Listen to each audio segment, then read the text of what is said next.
नमस्कार। महाशिवरात्रि की पौराणिक कथा, एक रोचक कहानी। बहुत समय पहले की बात है। देवताओं और असुरों के बीच एक महान संघर्ष चल रहा था। वे अमृत की खोज में समुद्र मंथन कर रहे थे। मंथन से पहले भयंकर विष निकला, जिसे हलाहल या कालकूट कहा जाता था।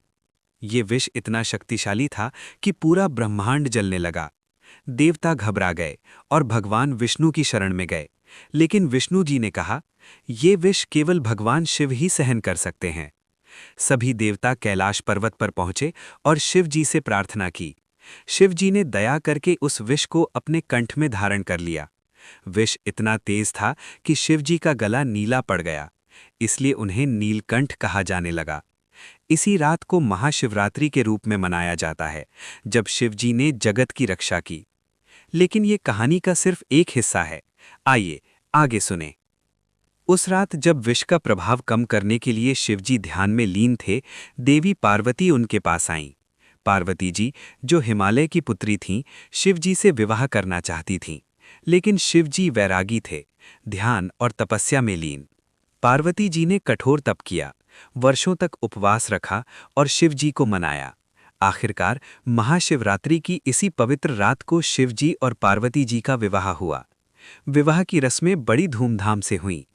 गणेश जी और कार्तिकेय जी के आने से पहले का ये पल था। देवता नाच रहे थे, गंधर्व गा रहे थे और पूरा कैलाश रोशनी से जगमगा रहा था। शिवजी ने पार्वती जी को अपनी अर्धांगिनी बनाया और ये विवाह प्रेम, त्याग और भक्ति का प्रतीक बना। लेकिन क्या आप जानते हैं, इस विवाह की कथा से जुड़ी एक और कहानी है, जो एक साधारण शिकारी की है। पुराणों में वर्णित है कि वाराणसी के पास एक जंगल में चित्रभानु नाम का एक शिकारी रहता था। वो क्रूर था और जानवरों का शिकार करके अपना परिवार पालता था। एक बार वो एक साहूकार से कर्ज लेता है, लेकिन चुका नहीं पाता। साहूकार उसे कैद कर लेता है, लेकिन शिवरात्रि के दिन छोड़ देता है ताकि वो कर्ज चुकाने के लिए शिकार कर सके। शिकारी जंगल में जाता है, लेकिन पूरे दिन कोई शिकार नहीं मिलता। भूखा प्यासा वो बेल के पेड़ पर चढ़कर रात बिताने का फैसला करता है। नीचे एक छोटा सा शिवलिंग था, जो उसे दिखाई नहीं दिया। रात भर वो जागता रहा, क्योंकि उसे डर था कि कहीं नींद में गिर न जाए। पहले प्रहर में जब वो पत्ते तोड़कर फेंकता है, वे शिवलिंग पर गिरते हैं। अनजाने में वो बेलपत्र अर्पित कर रहा था। तभी एक हिरनी आती है। शिकारी तीर कमान साधता है, लेकिन हिरनी कहती है, मुझे मत मारो, मेरे बच्चे अनाथ हो जाएंगे, मैं लौट कर आऊंगी। शिकारी को दया आती है और वो उसे जाने देता है। ये शिवजी की कृपा थी।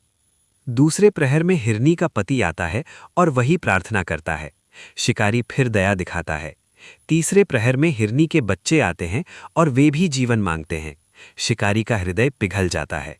सुबह होते होते पूरा हिरनी परिवार आ जाता है और कहता है, अब हमें मार लो। लेकिन तब तक शिकारी बदल चुका था।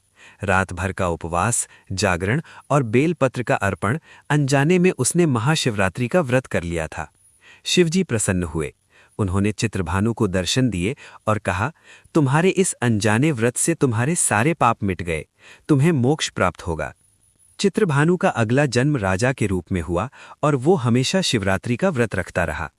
इस कथा से हमें सीख मिलती है कि भक्ति में इरादा नहीं, नीयत महत्वपूर्ण है। शिवजी दयालु हैं, वे अनजाने में की गई पूजा भी स्वीकार करते हैं। अब बात 2026 की महाशिवरात्रि की। इस साल महाशिवरात्रि 15 फरवरी 2026 रविवार को मनाई जाएगी।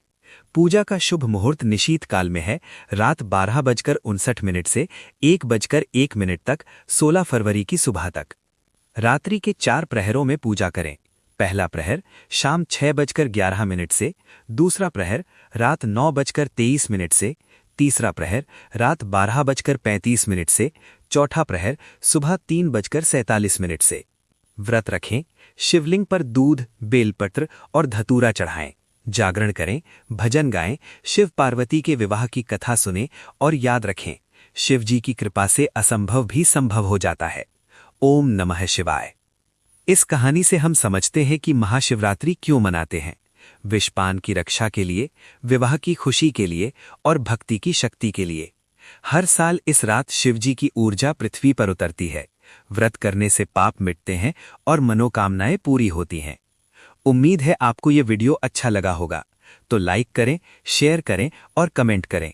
अगर आप चैनल में नए हैं तो सब्सक्राइब जरूर करें। धन्यवाद। नमस्कार।